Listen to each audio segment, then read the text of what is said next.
Hi, my name is Oladapo Ebenezer. Today I will be speaking to you about the hepatitis B.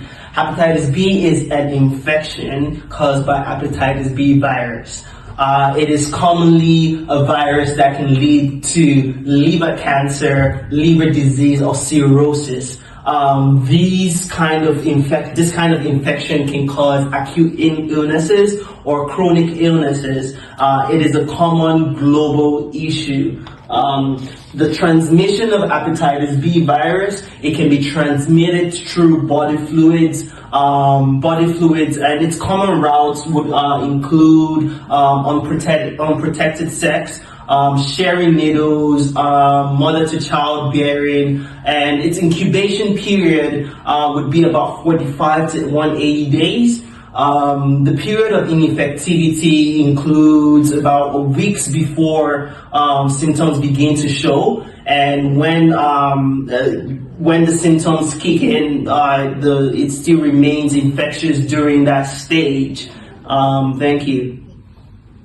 Okay, so my name is Uremu, and I'm going to be presenting the slide on the nursing intervention. One of the nursing problems is the risks for infection. And one intervention is that when we implement strict infection control measures, this includes proper hand hygiene and the use of personal protective equipment. The rationale behind this intervention is to reduce the risk of transmitting the virus to healthcare workers and to other patients. Another intervention will also be to educate the patients and as well as their family members about the transmission and the prevention, and also the importance of taking the vaccine for close contacts. This rationale will help increase awareness and adherence to the preventive measures reducing the spread of the hepatitis B virus. A second nursing problem is the impaired liver function. An intervention to this problem is to monitor liver function tests and also to report any significant changes in the patient. The rationale behind this is to allow for early detection of liver damage and timely intervention to prevent further deterioration of the patient. Another intervention is also to administer prescribed medications and also to monitor for side effects. The rationale behind this is to ensure therapeutic levels of medications are maintained and side effects managed effectively. The third nursing problem is fatigue. For this, we encourage the patient to have periods of rest to enable them to conserve their energy. The rationale behind this is to manage fatigue and to allow the patient to conserve their energy for essential activities. This intervention will provide nutritional support and ensure adequate intake of vitamins and minerals. Another rationale is to support the overall health and energy levels and aid in the recovery and maintenance of the liver function. Now I'm going to talk about breaking the chain of infection. For breaking the chain of infection, vaccination is very important for all healthcare workers. As nursing students, we all need to take the vaccine when we're going into our placements and when we are also in close contact with patients with hepatitis B virus. One of the steps to administer the hepatitis B virus is to ensure that the healthcare worker or the nurse takes 3 doses of the vaccine and also monitor and maintain the vaccination period. Another rationale for this is because the vaccination is the most effective way to prevent the hepatitis B infection and to reduce the incidence of the disease. A second intervention will be to ensure safe injection practices and blood-borne pathogen precautions. By implementing this, it's going to enable strict protocols for safe injection practices and handling of blood-borne pathogens. One of the steps will be to use single-use needles and syringes and to dispose of these needles and syringes in the appropriate biohazard containers, and also to educate the healthcare workers on the importance of following these protocols. By doing this, the rationale behind this is to help prevent the exposure of infected body fluids and is essential to reduce the risk of transmitting the hepatitis B virus. Thank you. Hi, my name is Navneet and I'll be talking about the required PPE, that is personal protective equipment. So to start, personal protective equipment should be selected according to the level of exposure. Firstly, gloves are essential to protect the patient with contact with blood and body fluids. Gowns protect the skin and cross-contamination with blood and body fluids. Face protection, including masks and goggles, are essential for protecting the mouth and nose, and eyewears to protect from any kind of splashes. The key elements are always on and off PPE properly, ensure proper hand hygiene in between, and lastly, proper fit and seal of the PPE is always required. Let's talk about the infection prevention and control measures. So to start, while transporting the patient, always ensure you are using the clean equipment, disinfect the equipment if you need to reuse it, and always ensure that in hospital you are limiting the patient movement inside so that it can reduce the spread of hepatitis B. And while using the equipment, ensure if you can avail a disposable equipment, that would be preferable. Moreover, in case you need to reuse the equipment, always disinfect it to prevent cross-contamination.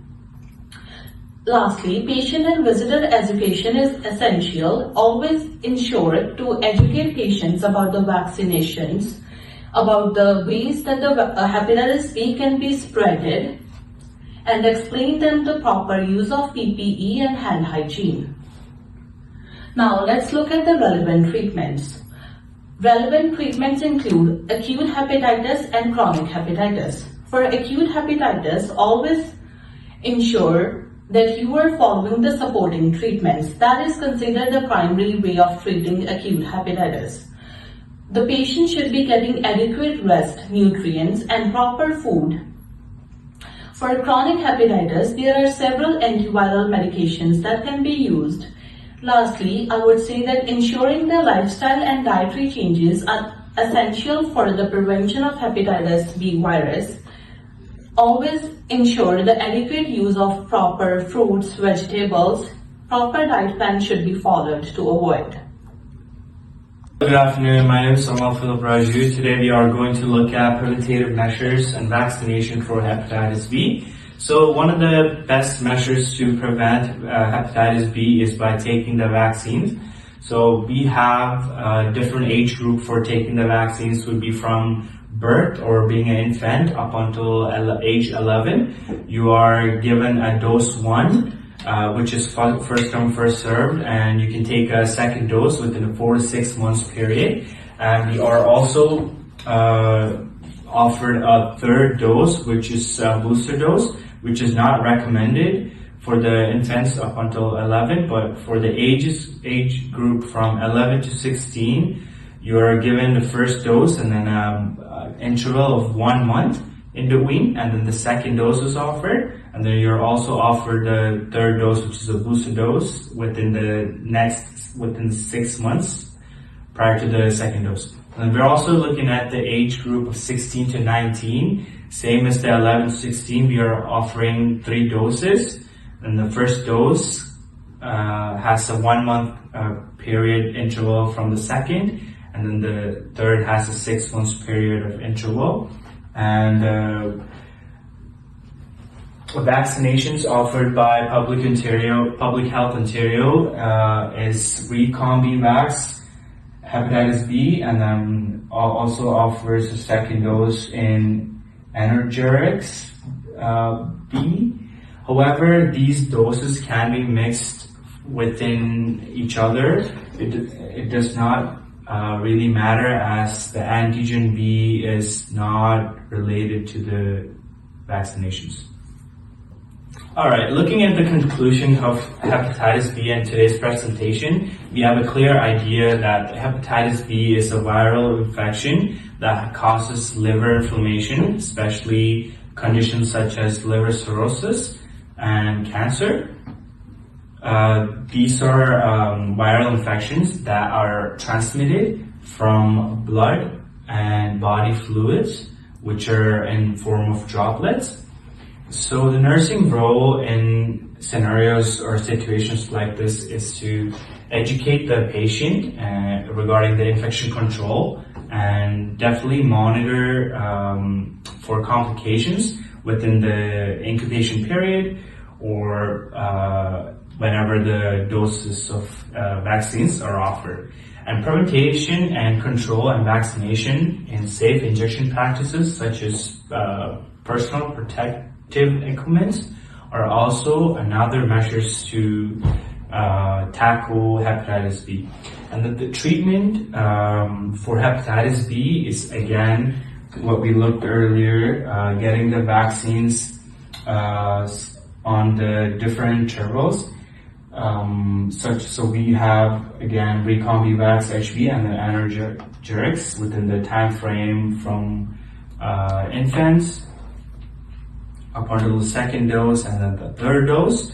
Even if you mix up the dose and miss the period for taking the second or the third dose within the 1 to 6 months time frame, you can still go back and get the follow-up vaccine. You don't necessarily have to start over.